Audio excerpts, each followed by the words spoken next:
तो एक व्यास जी हुए कन्नौज में, उनका नाम था श्री पद्मनाभ। क्या नाम था?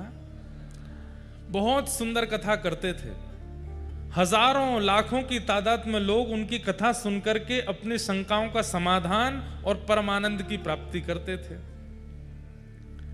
परंतु उनके चित्त में इच्छा प्रकट हुई कि मैं सबका समाधान करता हूं, मेरा समाधान कौन करे। कई बार बंधुओं, कथा कहने वाले सबके समाधान करते, पर उनके चित्त में भी इच्छा होती है कि हम भी कहीं किसी गुरु आश्रय में जाएं जो हमारा समाधान करे। और एक बात बताएं, वक्ता अगर इस प्रकार की वृत्ति रखता है उसको अहंकार कभी नहीं हो सकता। नहीं तो इस व्यासपीठ पे अहम बहुत जल्दी आ जाता है। इतने लोग प्रणाम करते हैं, इतने लोग वंदन करते हैं, इतने लोग सब आगे पीछे घूमते हैं, सब करते हैं, तो अहम आना बहुत स्वाभाविक हो जाता है। लेकिन व्यासपीठ पर बैठा वक्ता भी अपने ऊपर किसी आचार्य को मानता है और उनके सदा शरणागत में रहता है, तो उसके अंदर अहम नहीं आ सकता। तो श्री पद्मनाभ व्यास जी ने मन में विचार किया कि पद्मनाभ दास जी ने कि मैं किसके आश्रय में जाऊं, मेरा समाधान कौन करे। इसी भावना से कथा कहते थे कि हे भागवत जी, आप कृपा करो कि मेरे समाधान करने वाले गुरु भी आवे। तभी कन्नौज में श्रीमद वल्लभाचार्य महाप्रभु जी का आगमन हुआ। बंधुओं, श्रीमद वल्लभाचार्य जी कौन हैं? भगवान के मुख का अवतार हैं। ठाकुर जी की प्रत्येक वस्तु अवतार धारण करती है। आप कहेंगे क्यों? उनको आवश्यकता क्या है? भगवान के कंगन भी अवतार लेते हैं, भगवान का मुकुट भी अवतार लेता है, ठाकुर जी की वंशी भी अवतार लेती है, ठाकुर जी की पीतांबरी भी अवतार लेती है। ये सब भी आचार्य रूप धारण करके आते हैं। कहां तक कहूं, ठाकुर जी के अश्रुबिंदु भी अवतार लेते हैं। क्यों? क्योंकि सब लोग इधर देखो, अति सामीप्य में वैल्यू नहीं होती। ठाकुर जी के जितने भी आयुध हैं, ठाकुर जी के जितने भी श्रृंगार हैं, स्वयं ठाकुर जी का मुखमंडल, हस्त कमल, चरण कमल, ये सब भी विचार करते हैं कि हम ठाकुर जी के इतने समीप रहते हैं कि ठाकुर जी को सामने से देखने का अनुभव हमको नहीं हो पाता। अब विचार कीजिए, भगवान के मुखमंडल को ही इच्छा हो रही है कि मैं भी ठाकुर जी के मुखमंडल को देखूं। कैसे देख सकते हैं? प्रतिबिंब में ही देख सकते हैं। तब भगवान के मुखमंडल ही श्रीमद महाप्रभु जी के रूप में प्रकट हुए। मतलब महाप्रभु वल्लभाचार्य जी का दर्शन जिन्होंने किया, उन्होंने साक्षात ठाकुर जी के मुख का दर्शन किया। तो महाप्रभु जी प्रकट हुए। यशोदा जी का अवतार भी माना जाता है, श्री यशोदा जी के भाव से, पर गोसाई जी में यशोदा जी के भाव ज्यादा अनुभव होते हैं। गोसाई श्री विठलनाथ जी महाप्रभु जी के पुत्र। तो महाप्रभु जी का कन्नौज आगमन हुआ। तब पद्मनाभ दास जी उनकी कथा सुनने के लिए गए। तब कथा में जैसे ही एक बात आप अनुभव करेंगे, कथा का एक स्वरूप होता है, जिज्ञासा लेकर के घर से चलिए कि मुझे इस बारे में जानना है। आप आश्चर्य करेंगे, हमें मत बताइएगा, या किसी भी कथा में जाकर के व्यास जी को मत बताइएगा। आप जिज्ञासा लेकर के कथा में आइए, किसी ना किसी रूप में ध्यान से सुनिएगा, आपकी जिज्ञासा का समाधान अपने आप व्यासपीठ दे देगी। ये कथा का एक चमत्कार समझ लीजिए। यहां जिज्ञासा लेके बैठे, पर हां, जिज्ञासा के रूप में ये नहीं होना चाहिए कि मेरा ब्याह कब होएगा, या मेरी पत्नी मोते लड़ना बंद कब करेगी, मेरे बच्चे मेरी बात कब मानेंगे। संसारी भावना नहीं, जिज्ञासा होनी चाहिए आत्म कल्याण की। आप आकर के बैठो, आपकी जिज्ञासा का समाधान कथा करेगी। तो पद्मनाभ दास जी के चित्त में क्या जिज्ञासा थी? मैं इतनी कथाएं करता हूं, इतने लोगों के समाधान करता हूं, पर मेरे चित्त को शांति क्यों नहीं मिलती? और आप इसी जिज्ञासा से आकर के जब कथा में बैठे, उसी समय महाप्रभु जी ने एक प्रसंग कहा, और प्रसंग में कहा कि भैया, ठाकुर जी की सेवा करने वाले, ठाकुर जी की कथा सुनाने वाले, ठाकुर जी के समीप रहकर के किसी भी प्रकार की सेवा का क्रम करने वाले को अपनी जीविका के लिए ठाकुर जी का प्रयोग नहीं करना चाहिए। समझ में आई बात? ठाकुर जी सजा धजा के बैठा दिए कि लोग बागा में चढ़ावा चढ़ावे, तो उस चढ़ावे से मेरे घर चले, कथा करें, उस पर चढ़ावा आवे, उससे हमारा घर परिवार चले। ठाकुर जी जीविका नहीं होने चाहिए। कर भी लो अगर जीविका के रूप में तो उसमें कोई दोष नहीं है। ठाकुर जी को तो प्रसन्नता ही होती है, चलो भैया मोते तेरो घर चले तो चला ले, मोते अगर तेरो सब चले तो कर ले। लेकिन यदि किसी व्यक्ति को परम सुख की प्राप्ति करनी है तो ठाकुर जी का क्रम अपनी जीविका के लिए ना करे। ये बात महाप्रभु जी कथा में कह रहे थे, और इसी बात को पद्मनाभ दास जी बैठ करके सुन रहे थे। पद्मनाभ दास जी बोले, मेरा तो पूरा घर कथा से ही चलता है, मेरा तो सब कुछ कथा से ही होता है। महाप्रभु जी इस बात को कह रहे हैं तो मैं इसको पालन करके देखूं। दिक्कतें तो बढ़ जाएंगी क्योंकि हमारा सर्वस्व कथा ही है, लेकिन आप इतने बड़े आचार्य चरण अगर इस बात को कह रहे हैं तो एक बार पालन करके देखें। और उन्होंने उसी दिन प्रण ले लिया कि आज के बाद घर चलाने के लिए सत्यनारायण की कथा कर लेंगे, घर चलाने के लिए महाभारत की कथा कर लेंगे, रामायण की कथा कर लेंगे, पर भागवत जी की कथा अयाचक वृत्ति से होगी। हमारे संगी साथियों को देना हो तो दीजिए, हमको कुछ नहीं चाहिए। ये प्रण श्री पद्मनाभ दास जी ने धारण कर लिया।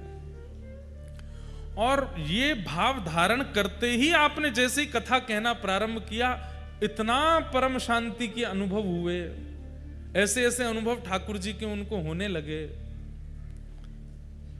समझ गए, बोले कि यही मेरे आचार्य हैं, जिनकी एक वाणी से मुझे परम समाधान मिला, यही मेरे गुरु हैं। गुरु कौन?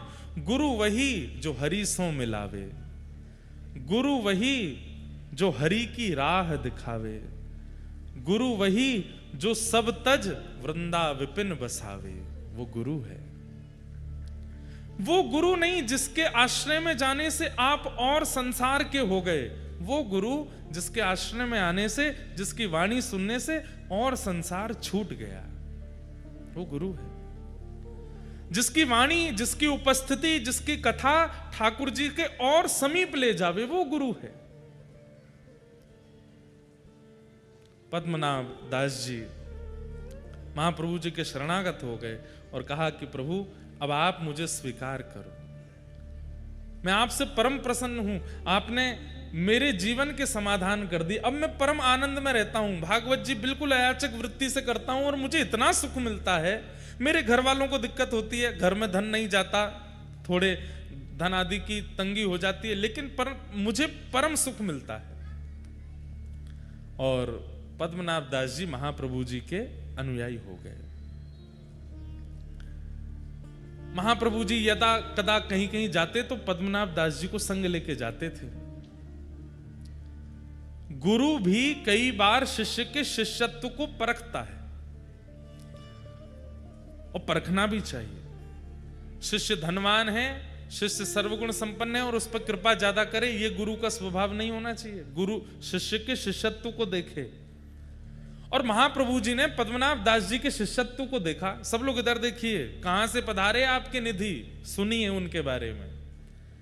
और ऐसा कैसा जीवन एक साधक को रखना पड़ता है तब जाकर के ऐसे निधि मथुराधीश जैसे प्राप्त होते हैं, ये सुनिए।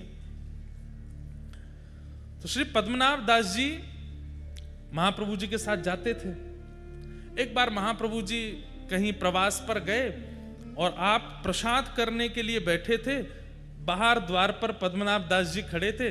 तभी एक व्यक्ति दौड़ा दौड़ा आया और बोला, महाप्रभु जी कहाँ हैं, मुझे उनसे मिलना है। तो पद्मनाभ दास जी बोले, भैया अभी आचार्य चरण प्रसाद पा रहे हैं, हमें बता दो क्या बात है। क्रोध में था तो उसने बताया,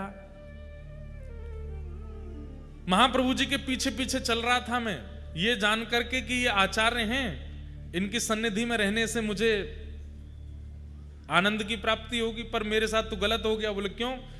अब ये तो आगे से कहीं मुड़ गए, वहां पर डकैतों ने मुझे पकड़ लिया और मेरा सब धन हरण कर लिया, मेरे गले का सब आभूषण ले गए और मेरे साथ तो बड़ा बुरा हुआ। तो मैं जितना मेरा आभूषण चोरी हुआ, जितने धन चोरी हुआ, सब मांगने आया हूं, क्योंकि इनके पीछे चल रहा था मैं। तो पद्मनाभ दास जी बाहर खड़े खड़े सोचे, ये बात महाप्रभु जी तक जाने लायक नहीं है।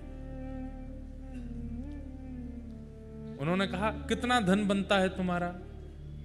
बोले, इतना इतना धन बनता है। तो बोले, चलो हम दिलाते हैं। और उनको किसी सेठ के पास गए, सेठ से कर्जा लेकर के उस व्यक्ति को धन दे दिया, महाप्रभु जी को नहीं बताया। अब वो सेठ जी बोले, भैया इतना ब्याज बनेगा, कब लौटाओगे? बोले कि अब मैं करूंगा। खुद तो नियम धारण कर चुके थे कि बिना धन के कथा करनी है, और कोई कुछ आता नहीं था, धन कहां से आवे, वापस कैसे लौटा मैं? तब एक राजा आपके पास आया कि मुझे आपसे कथा सुननी है, आपके बारे में बहुत सुना है। तो बोले, हम कथा तो करेंगे लेकिन दक्षिणा नहीं लेंगे। राजा तो कथा मांगने ही आया था, तो 4-5 बैलगाड़ी भर के सामग्री लेके आया था। बोले, हम धन नहीं लेंगे।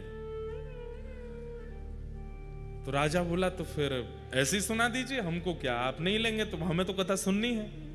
लेकिन तभी उनको याद आया कि वो एक सेठ का हमको चुकाना है, पर कथा का पैसा भी नहीं लेना है, क्या करें?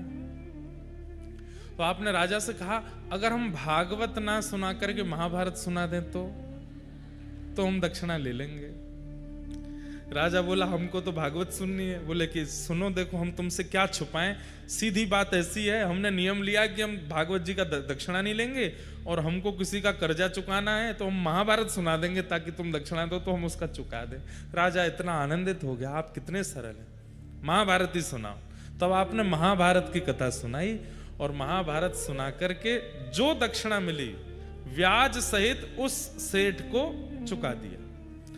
अब ये खबर अभी तक महाप्रभु जी को नहीं है कि पीछे से ही शिष्य क्या कर रहे हैं। यही तो शिष्यत्व होता है।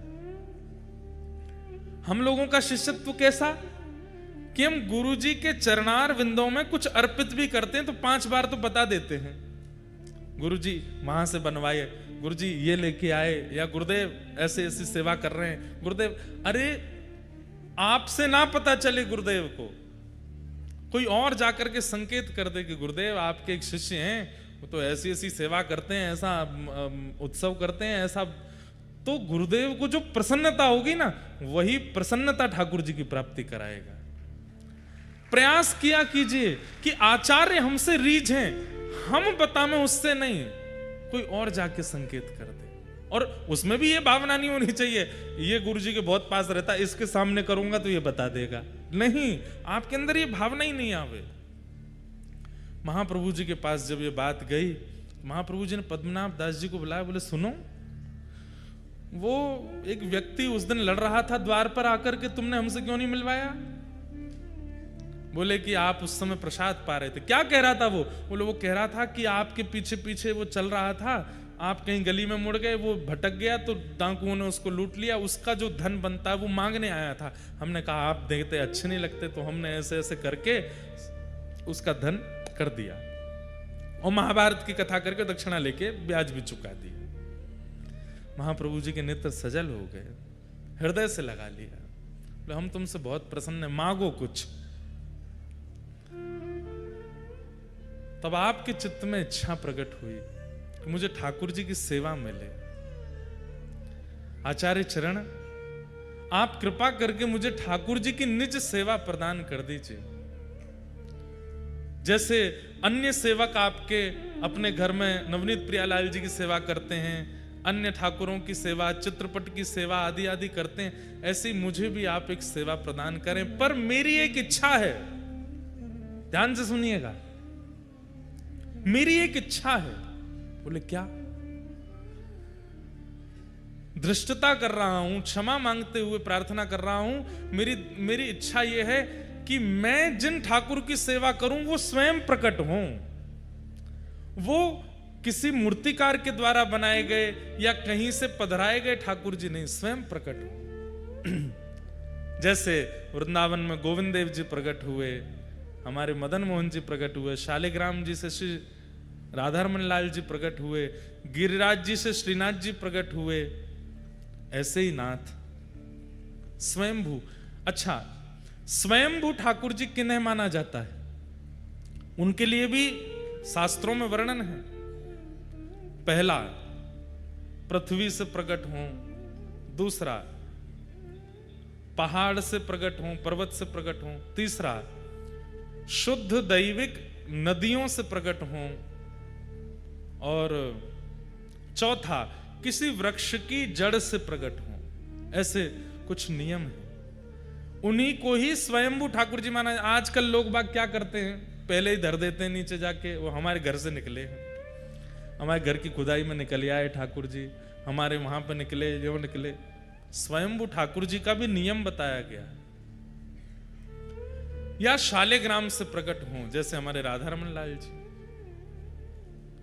उनको स्वयंभू ठाकुर जी माना जाता है। तो श्री पद्मनाभ दास जी ने इच्छा प्रकट की कि महाप्रभु जी, मैं सेवा करना चाहता हूं ठाकुर जी की, लेकिन ठाकुर जी स्वयंभू हों, स्वयं प्रकट हों। महाप्रभु जी प्रसन्न हो गए, बोले चिंता मत करो, प्रतीक्षा करो। अगर सेवा चाहते हो तो सेवा तो आज से पधरा दें, लेकिन तुम्हारी इच्छा स्वयंभू की है तो स्वयंभू के लिए चित्त में ठाकुर जी को विराजमान करो और बस प्रतीक्षा करो, कृपा होगी तो ठाकुर जी प्रकट होंगे। पद्मनाभ दास जी बोले ठाकुर जी की कृपा कब होगी पता नहीं, वो तो 1 जन्म 2 जन्म 10 जन्म लगा देते हैं, पर गुरु प्रसन्न हो जाएंगे तो अभी हो जाएगी। आप बस रीच करके कह दीजिए कि ठाकुर जी मिलेंगे। महाप्रभु जी बोले हम आशीष देते हैं कि ठाकुर जी मिलेंगे, बस प्रतीक्षा करो। अब प्रतीक्षा करो यह शब्द कहा तो इसके बाद शिष्य का यह मतलब नहीं होता कि रोज पूछे और कितनी प्रतीक्षा और कितने दिन, नहीं। प्रतीक्षा मतलब अब करते ही रहो, पूछो नहीं दोबारा। अनेक वर्षों तक प्रतीक्षा की। महाप्रभु जी के साथ जहां जहां प्रवास पर जाते थे, कभी कभी जाते थे, फिर बाद में महाप्रभु जी ने इनको सदा के लिए रख लिया, जहां भी जाते थे ये साथ ही जाते थे।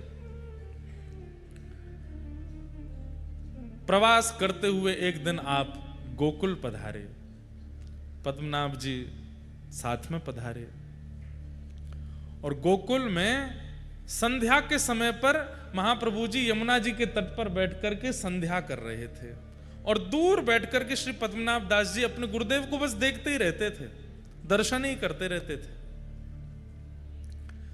दर्शन करते करते करते करते तभी यमुना जी की रेत अपने आप खिसकने लगी जमुना जी के भीतर। आप देख करके आश्चर्यचकित हो गए, और महाप्रभु जी की उस समय संध्या चल रही थी, संध्या का मध्यस्थ था। और तभी क्या देखते हैं कि ताल वृक्ष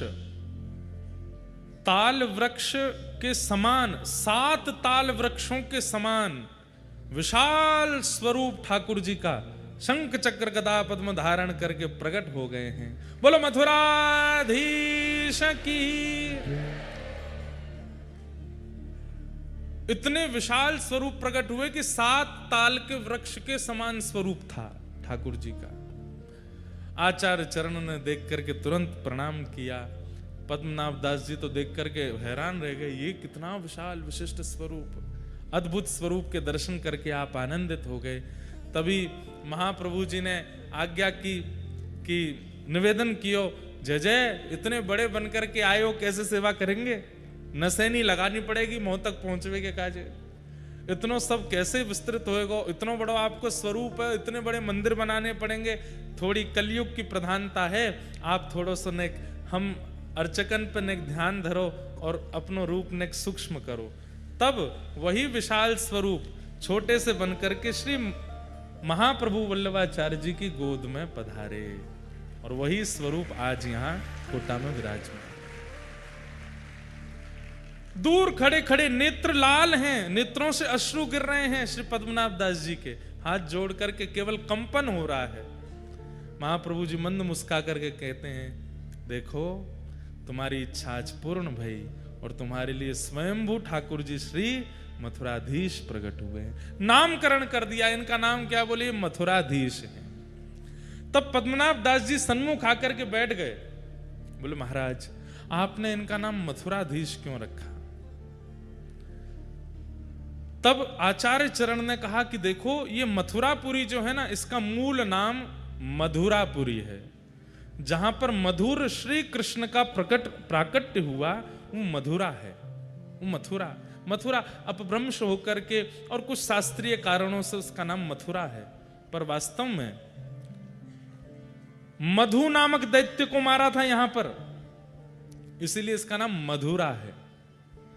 और मधुरा के जो अधीश हैं वही मथुराधीश हैं, इसलिए इनका नाम मधुराधीश है। और आपने और निवेदन किया कि इनके स्वरूप के बारे में मुझे बताओ, तब महाप्रभु जी कहते हैं, गोद में बैठे हैं मथुराधीश जी, सामने पद्मनाभ दास जी बैठे हैं, कि तम अद्भुतम बालकमंबुजेक्षणम। ध्यान से सुनिएगा,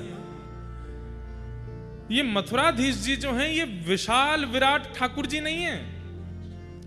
देवकी मैया के गर्भ से जब ठाकुर जी जन्मे, एक दिना के लाला जब थे श्री कृष्ण कंस के कारागृह में, तब उनका जैसा स्वरूप था वही स्वरूप है श्री मथुराधीश जी का।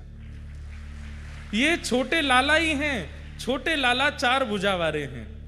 तम अद्भुतम बालकमंबुजेक्षणम चतुर्भुजम शंख गदायुधायुधम श्रीवत्सलक्ष्मं गलसौभकौस्तुभम पीतांबरम सांद्रपयोधसौभगम।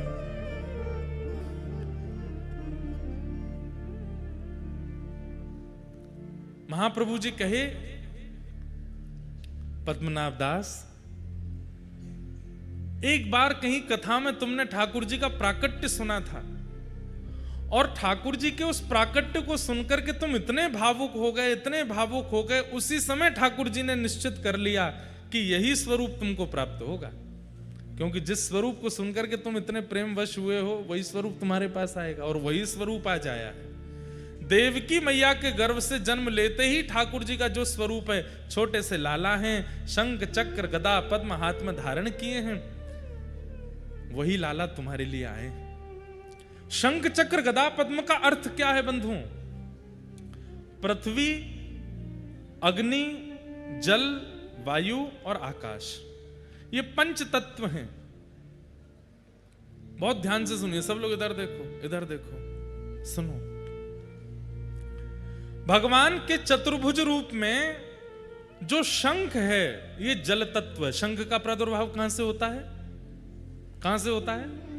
जल से होता है। तो जल तत्व के रूप में शंख विराजमान है।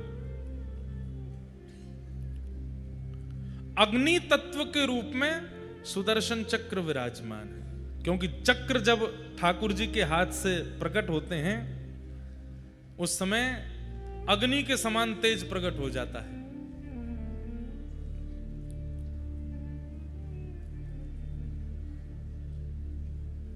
और जो भूमि तत्व है, उस भूमि तत्व से ठाकुर जी के हाथ में कमल विराजमान है, और आकाश तत्व से ठाकुर जी के हाथ में गदा विराजमान है, और वायु तत्व ठाकुर जी का स्वयं स्वरूप है। कैसे? कोई भक्त पुकार ले तो बूंदी में प्रकट हो जाएंगे, कोई भक्त पुकार ले तो चित्तौड़गढ़ में प्रकट हो जाएंगे, कोई भक्त बुला ले तो गोवर्धन जी चले जाएंगे। वायु के समान जो यहां वहां यत्र तत्र भ्रमण करते रहें। कुम्मनदास जी बुला में तो ठाकुर जी उनके पास चले जाएं, सूरदास जी बुला में तो ठाकुर जी उनके पास पहुंच जाएं।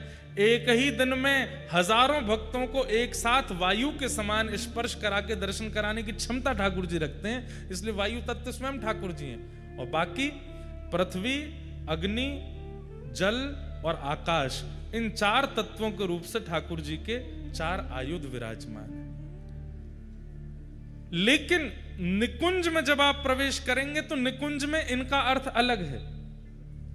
निकुंज में कमल जो है वो श्री जी का स्वरूप है, श्री किशोरी जी,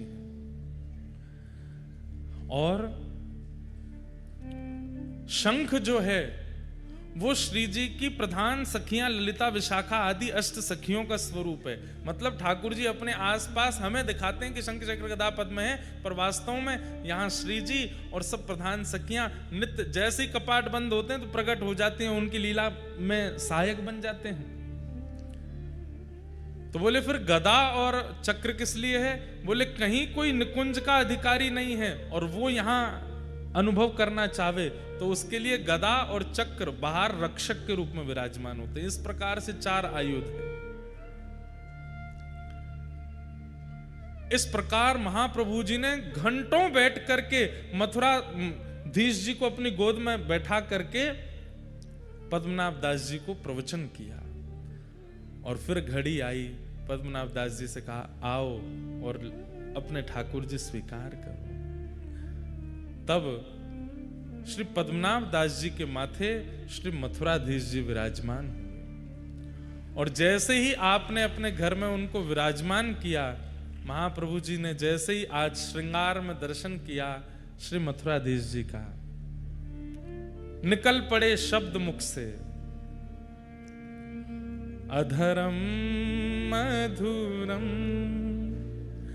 वदनम मधुरम, अधरम मधुरम वदनं मधुरं, नयनम मधुरम हसितं मधुरम, नयनं मधुरं हसितं मधुरं, मधुराधिपते अखिलम मधुरम। वही मधुराधीश श्री मथुराधीश आपके कोटा में विराजमान है। आप सबन को ऐसे मधुराधिपति अखिलम मधुरम ठाकुर जी प्राप्त है वे की बधाई हो, बधाई हो, बधाई हो।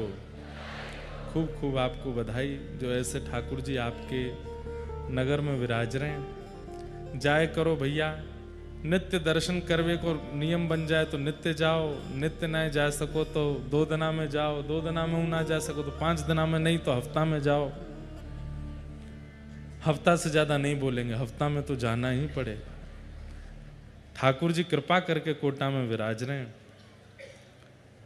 ऐसी सुंदर लीला आज हमने अनुभव की तो मन में भाव हुआ कि आज कथा में श्री मथुराधीश जी के प्राकट्य की कथा सुना करके ही नंदोत्सव में जाएंगे।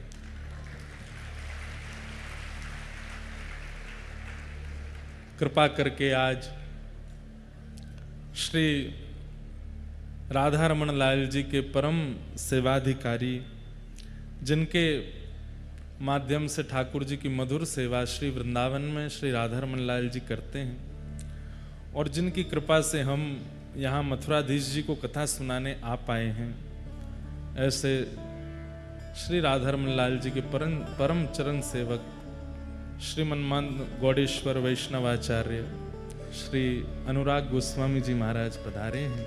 आपको बारंबार प्रणाम।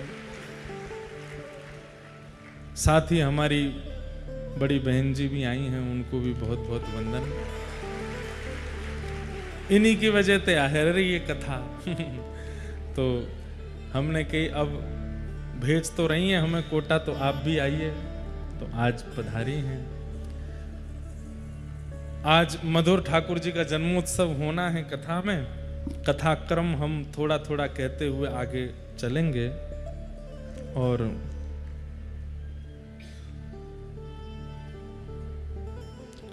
कोई कह रहे हैं कि मीराबाई के स्वप्न में ठाकुर जी से शादी हुई थी, वो वाला पद सुना दीजिए। वो तो अब विरह का भाव है। कल या परसों में मीरा बाईसा के खूब भाव सुनेंगे, क्योंकि बाईसा का भी स्थान पास में ही है, राजस्थान है। पर आज तो ठाकुर जी के जन्मोत्सव के लिए चलते हैं। देखो आ गए छतरी वाले, सब खड़े हैं यहाँ पे कथा सुनने, बेचारे छतरी में खड़े खड़े अब खड़े रहियो, नंदोत्सव भी छतरी के संग ही नाचियो।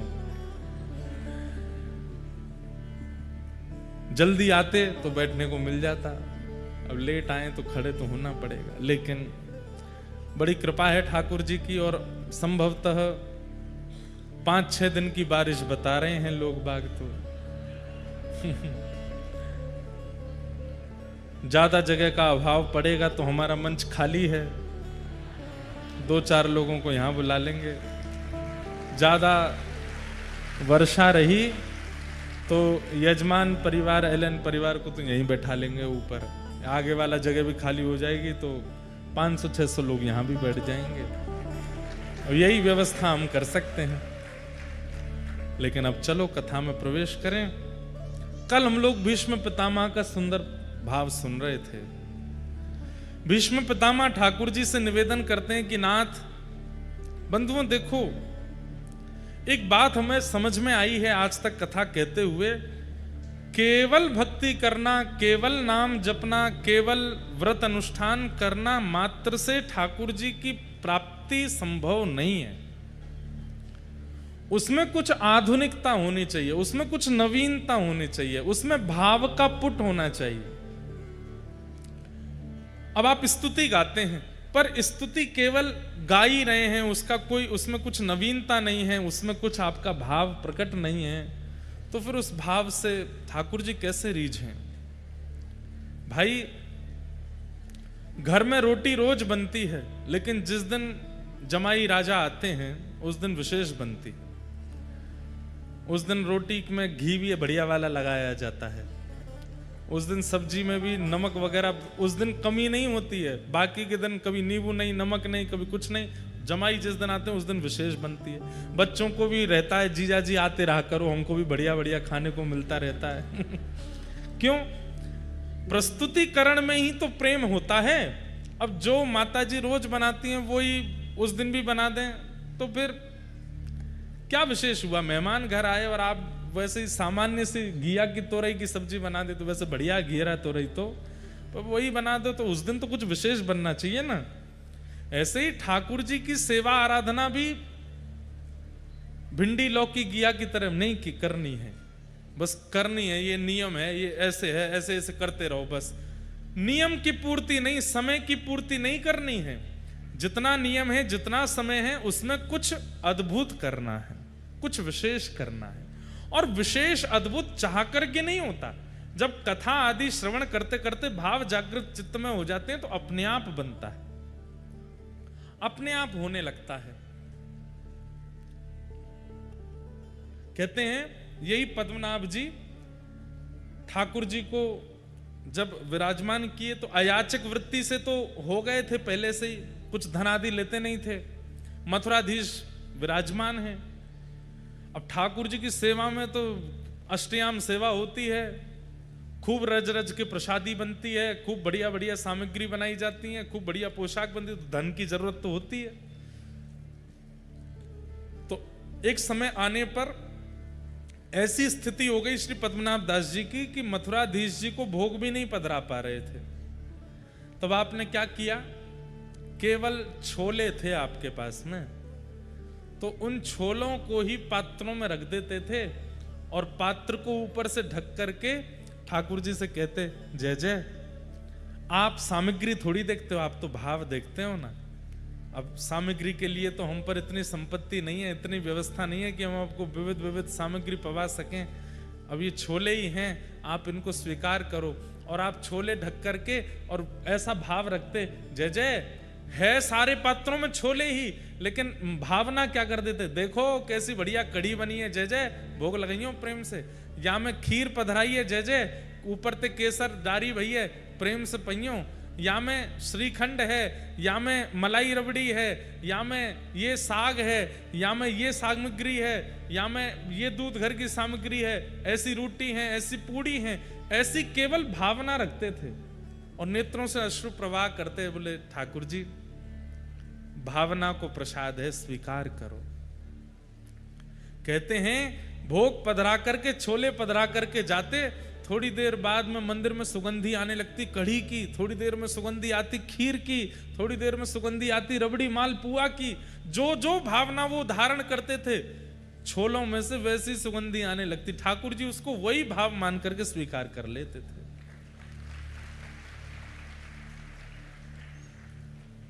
भाव बिना सब साधन झूठो, भाव बिना सब साधन झूठो, बिरथा सकल निधान, भाव के वश में है भगवान, भाव के वश में है भगवान। और हम सब प्रस्तुत करते हैं, केवल भाव ही नहीं करते। भाव की प्रस्तुति नहीं होती, बाकी सब प्रस्तुत होता है।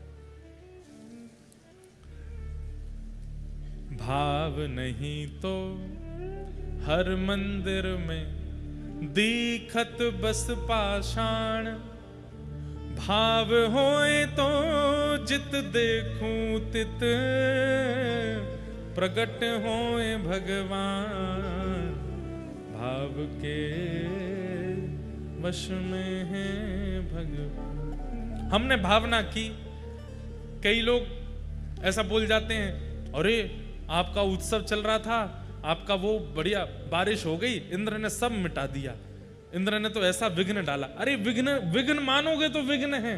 हमने क्या माना? ठाकुर जी आए हैं प्रकृति के रूप में, एक पूरा कथा पंडाल लेके बैठे हैं। भावना रखी, सबके मुख प्रसन्न हो गए, सब आनंदित हो गए और ठाकुर जी की भावना हो गई। भाव।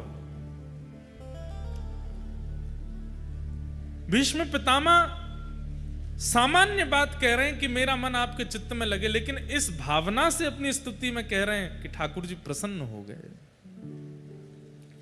भीष्म पितामह की स्तुति सुनकर के ठाकुर जी अत्यंत प्रसन्न हुए, अत्यंत आनंदित हुए। और अंततो गत्वा भीष्म पितामह कहते हैं, बोले नाथ, जीवन में मैंने आपसे कुछ नहीं मांगा, लेकिन आज कुछ मांगना चाहता हूं। ठाकुर जी बोले, कहो। ललित गति विलास वल्गुहासन,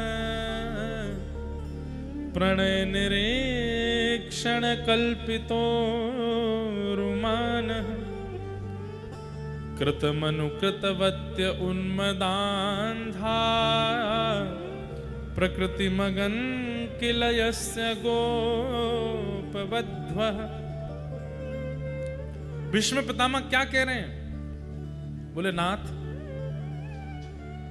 सुदर्शन चक्र के साथ आपका दर्शन किया है, विराट रूप में आपका दर्शन किया है, द्वारिकाधीश रूप में आपका दर्शन किया है, अर्जुन के सारथी के रूप में आपका दर्शन किया है, और बहुत सारे दर्शनों को यहां बताया। जब आप चाबुक चलाते थे तो घोड़ों के पैरों से उड़ने वाली धूल आपके पसीनों से आके चिपक जाती थी। उस समय आपके घुंघराले केश आपके मुखमंडल पर आते थे, और आप इतने व्यस्त होते समय अपने हाथों से जब अपना मुख पहुंचते थे, आपकी वो छटा, आपकी वो छवि, मैंने सब रूपों में आपका दर्शन किया। केवल एक रूप है जिसका मुझे अभी तक दर्शन नहीं हुआ है। मैं आपसे प्रार्थना करता हूं कि मुझे उस रूप का दर्शन अगले जन्म में हो, इस जन्म में नहीं। क्यों? दुर्बल हो गया मैं, मेरे रोम रोम में बाण लगे हैं, अब मैं उठ नहीं सकता, अब मैं कुछ कर नहीं सकता। इस जन्म में नहीं, अगले जन्म में। मतलब वैकुंठ नहीं मांगा, मुक्ति नहीं मांगी, एक जन्म और मांगा है। और कैसा दर्शन करना चाहता हूं? बोले ललित गति विलास वल्गुहासन। आप टेढ़े मेढ़े चाल चलते हैं, ऊंची घुटने तक धोती पहनते हैं, पैरों में कड़ूले पहनते हैं, कमर पर कौंधनी बांध करके, कारी कमली अपने तन पर लपेट करके, अपने कटाक्ष नेत्रों से इधर उधर देखते हुए, स्वर्ण चांदी का मुकुट नहीं, किसी वन में जाकर के पत्तों को इकट्ठा करके वनमाली भेष अपने सिर पर वन के पत्रों के मुकुट धारण कर लेते हैं। एक हाथ एक गैया के कंधे पर डाल करके दूसरे हाथ से वेणु रव करते हुए वो वृंदावन के बाल कृष्ण, उनका मुझे दर्शन करना है, उस छवि का मुझे अनुभव करना है। और उस छवि का दर्शन करने के लिए हे नाथ, या तो मुझे व्रज की गोपी बना देना या व्रज की मुझे गैया बना देना। बंधुओं, इस कथा में गोपाष्टमी भी आएगी। कल है कि परसों है? परसों है या कल भी है शायद। गोपाष्टमी पर हम विशेष लीला सुनाएंगे गौचारण की, ठाकुर जी की। कितना प्रेम करते हैं ठाकुर जी गैयाओं से। आज भीष्म पितामह कह रहे हैं महाभारत का सबसे श्रेष्ठ योद्धा है भीष्म पितामह। इनको बाणों की सैया पर ही इसीलिए डाला गया कि एक अंग भी इनका अगर रह गया तो ये महाभारत युद्ध पांडवों को जीतने नहीं देंगे, इसलिए रोम रोम में बाण लगा है। भले ही कौरव पक्ष के हैं, लेकिन उनके चित्त की भक्ति, ऐसी भक्ति किसी में नहीं है पूरे महाभारत के पात्रों में जैसी भीष्म पितामह में। ठाकुर जी से कह रहे हैं नाथ, मुझे आपकी उस छवि का दर्शन करना है। कौन सी छवि? सूरदास जी कहते हैं शोभित कर नवनीत लिए। सुबह सुबह आज दर्शन किए जिस छवि के। बंधुओं, अब हमारे मूर्तिकार भाई बंधु ऐसे छवि बनाने लगे हैं ठाकुर जी की।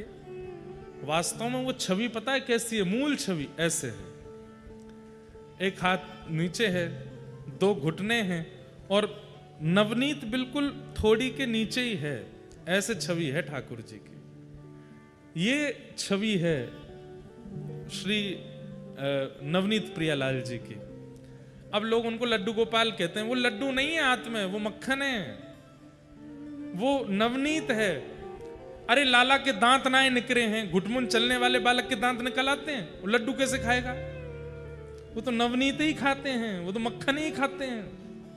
वो नवनीत प्रियलाल हैं, मक्खन मक्खन गोपाल कह लो। लड्डू गोपाल तो चलो, अब उसको हम गलत नहीं कहेंगे कि वो गलत है।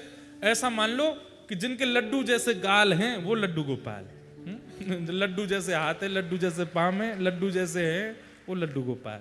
लेकिन हाथ में लड्डू नहीं है, हाथ में तो मक्खन है। इस छवि का सबसे पहले वर्णन किसने किया? सूरदास जी ने। गाइए मेरे साथ। शोभित कर नवनीत लिए, शोभित कर नवनीत शोभित कर नवनीत लिए, शोभित कर। कैसे हैं? घुटरुन चलत रेणु तन मंडित, घुटरुन चलत रेणु तन मंडित, घुटरुन चलत रेणु तन मंडित, घुटरुन चलत। और कैसे हैं? मुख दधि लेप किए, मुख दधि। बंधुओं, इस छवि का चिंतन करो। शोभित कर हाथ में नवनीत लिए, घुटरुन चलत। अब इसमें एक बात है, कभी एकांत में करके देखना। इधर देखो सब लोग, एक हाथ ऊपर उठा लेना, दोनों घुटने नीचे टेक करके, और एक अब चल के देखना, चल पाओगे आप? लेकिन ठाकुर जी चल रहे हैं, तो कैसे चल रहे हैं? 3 व्हीलर बन गए ठाकुर जी। अब भाई एक हाथ तो ऊपर है ना, तो ऐसे लुढ़क जाते हैं बीच बीच में, तो ये कोहनी नीचे टेकते हैं और फिर चलते हैं ऐसे कोहनी से। मक्खन नीचे नहीं आवे। कह रहे हैं सूरदास जी, बोले मुख पे मट्टी लग गई है, पूरे तन पे मट्टी लग गई है। क्या कह रहे हैं? घुटरुन चलत रेणु तन मंडित, पूरा तन रेणु में हो चुका है, लेकिन हाथ के मक्खन पर एक बिंदु आने नीचे। कितना प्रेम करते हैं ठाकुर जी मक्खन से। जे ना गंदो है जाए, खाऊं गोया को। अच्छा, खा क्यों नहीं रहे? कोई एक प्रिय स्थान है ठाकुर जी का, वहां जाके ही खाएंगे। सब जगह बैठ के नहीं खाऊंगा, एकांत में बैठ खाऊंगा, कहीं दाऊ दादा आके छीन नहीं ले।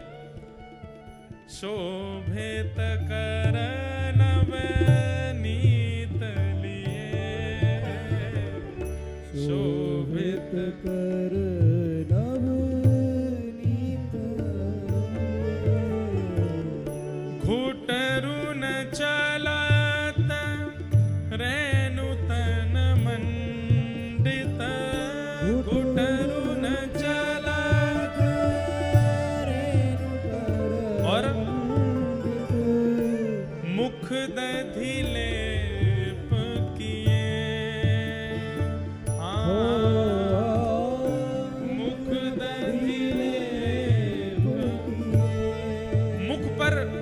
जगह दही लगी है। कैसी सुंदर ठाकुर जी की छवि है।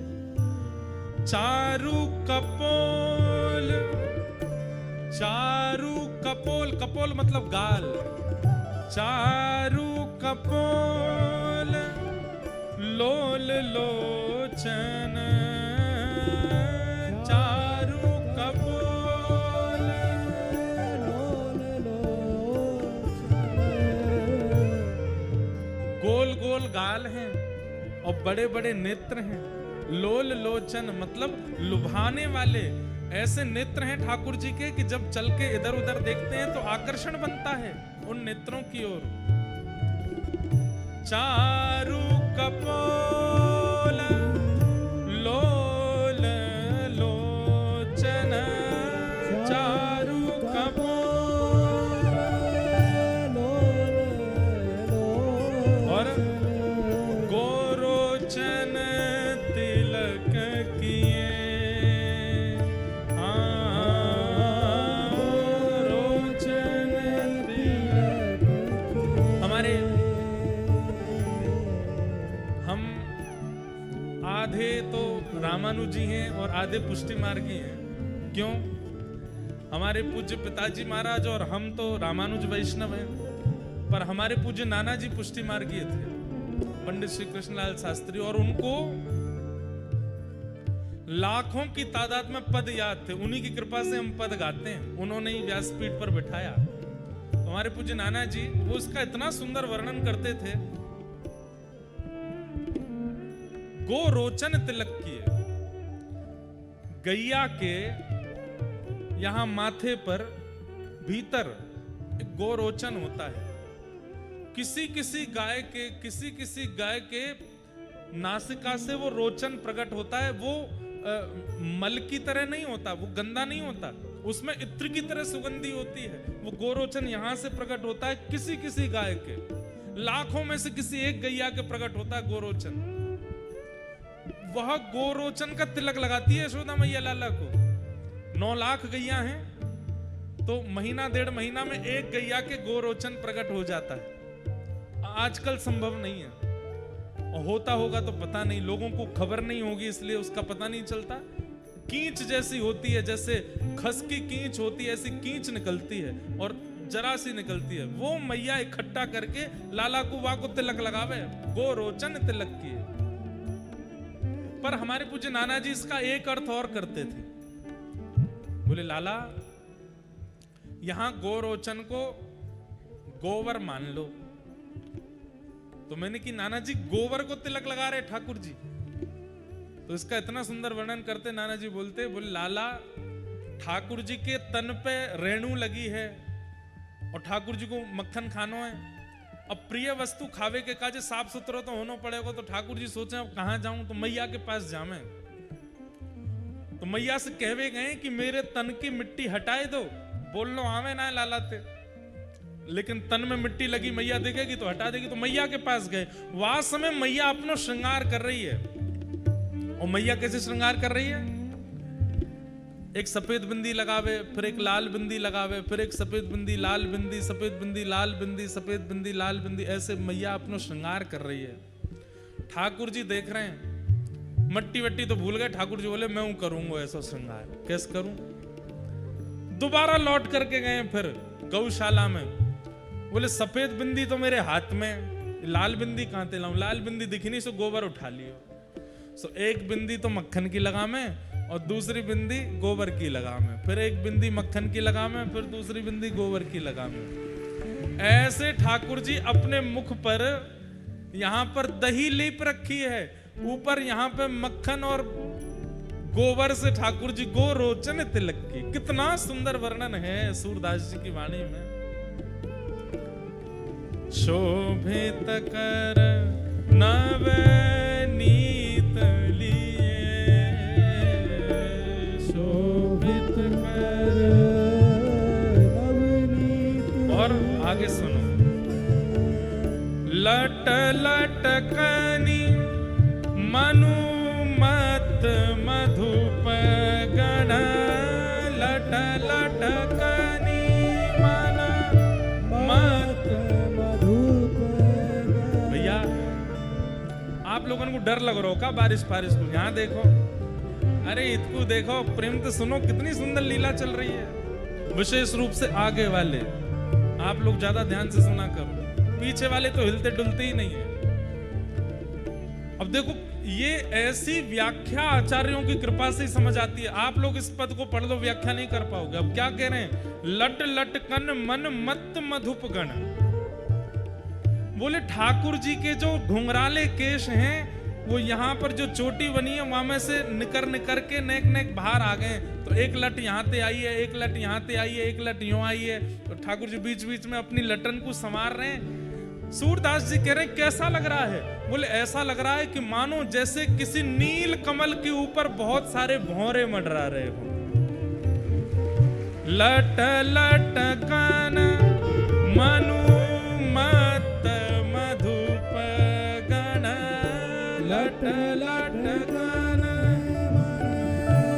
मत मधुप माधक मधु ही पिए।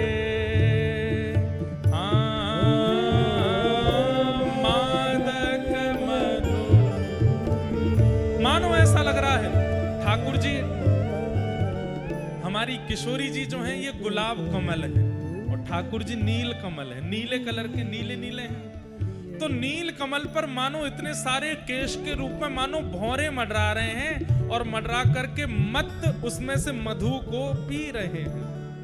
आहा। और कठुला कंठ वज्र के हिरी नख, कठुला कंठ।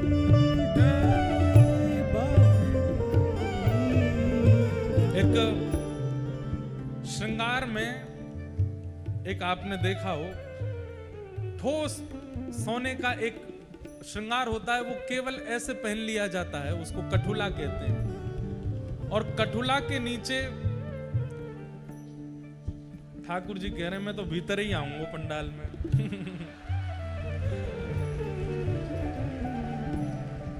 ऐसा सुंदर वर्णन है रो तो मन तो करेगो। इस समय देखो, आप इधर की तरफ देखो, जो प्रकाश है यही श्री ठाकुर जी को वर्ण है। ऐसे ही है श्याम सुंदर, ऐसा ही वर्ण है बिल्कुल। नील सरोरुह, ना तो नीले हैं ना काले हैं, ऐसे हैं। उनका वर्णन ऐसा ही है। आहा। कठुला कंठ, और मैया केवल 2 माल पहनाती है लाला को, कंठ में कठुला पहनाती है और नीचे बाघ नख। जो बाघ होता है उसके नाखून, 2 नाखून ऐसे विपरीत करके यहाँ बग नखा पहनते हैं, इससे लाला को नजर ना लगे। तो कैसे हैं ठाकुर जी? इसलिए हम कहते हैं कि जय जय को ठाकुर जी को बग नखा जरूर पहनाओ। और नख यदि बाघ का कहीं संभव, बाघ को पकड़ करके नहीं लेना है, पकड़ के ले भी नहीं पाओगे। कहते हैं कि जब बाघ चलता है तो कहीं कहीं उसके नाखून टूट के गिर जाते हैं, तो कोई फॉरेस्ट वाले आपके जानकार हो तो उनसे मंगवाओ। और अगर संभावना नहीं बन सकती बाघ नख की, तो फिर बाघ नख की तरह सोना चांदी या कोई भी धातु उसकी आकृति में बनवा के पहना दो, उससे ठाकुर जी को नजर गुजर नहीं लगती। ठाकुर जी को नजर नहीं लगेगी तो सेवक को भी नहीं लगेगी, वाके सेवक परिवार को भी नहीं लगेगी। बग नखा पहनाओ। कठुला कंठ वज्र के हिरी नख, कठुला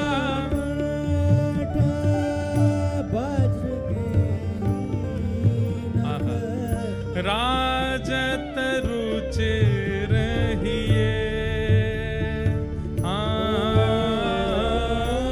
राजत रुचि रहिए। धन्य सूर एको पल इह सुख, धन्य सूर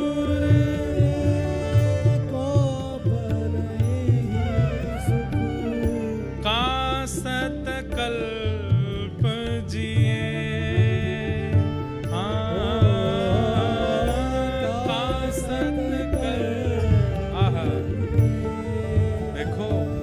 क्या कह रहे हैं सूरदास जी? धन्य सूर एहो पल एहि सुख का।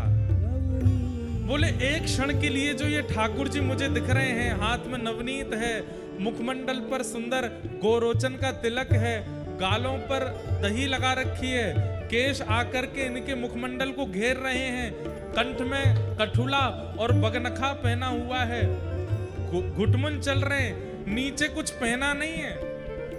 आज हरि देखे नंगम नंगा डोल रहे हैं, बस वस्त्र के रूप में रज ही लगी भई है तन पे।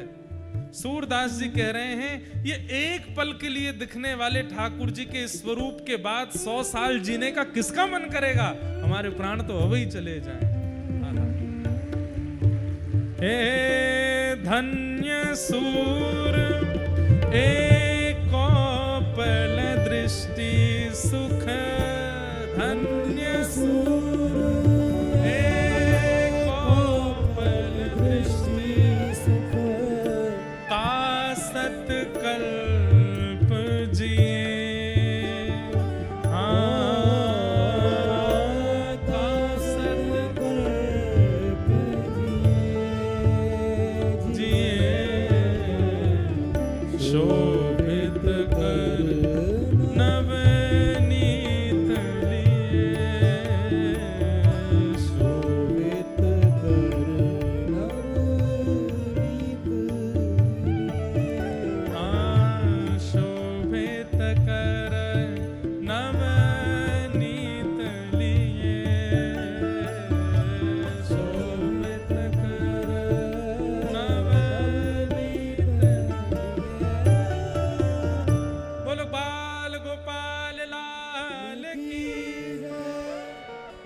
जिनके घर पे नवनीत प्रिया लाल लड्डू गोपाल विराज रहे हैं, रोज ये पद गानो चाहिए ठाकुर जी के आगे, और इसी भाव से दर्शन करना चाहिए। श्रृंगार करने के बाद जब ठाकुर जी को देखो, कभी कभी ठाकुर जी को गौशाला ले जाया करो, और नहीं जा सके गौशाला तो गौशाला ते नेक रज, नेक गोबर, नेक मटका में दही, नेक मक्खन लियाया करो, और दोपहर में राजभोग करावे के बाद नेक नेक लेप दे करो, यहाँ लगा दिया थोड़ी देर, बस एक अपने दर्शन के लिए थोड़ी देर देखने के बाद में नेक बलियां लेके फिर पहुंच के बैठा दो। अब ठीक है, हमने कर लिए दर्शन।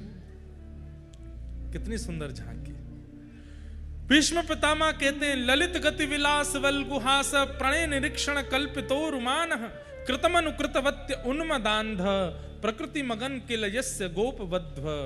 जिस प्रकार गोपियों को आपका दर्शन होता है, ब्रज रानी यशोदा जी को आपका दर्शन होता है, नंद बाबा को आपका दर्शन होता है, वो दर्शन मुझे लाभ नहीं मिला नाथ। कृपा करके अगले जन्म में मुझे ब्रज की गोपी बना करके भेजना, ताकि मैं भी दही मत करके मक्खन निकाल के धरूं और आप मेरे घर आओ, वाकु चोरी करवे के काज। ये भीष्म पितामह मांग रहे हैं ठाकुर जी से।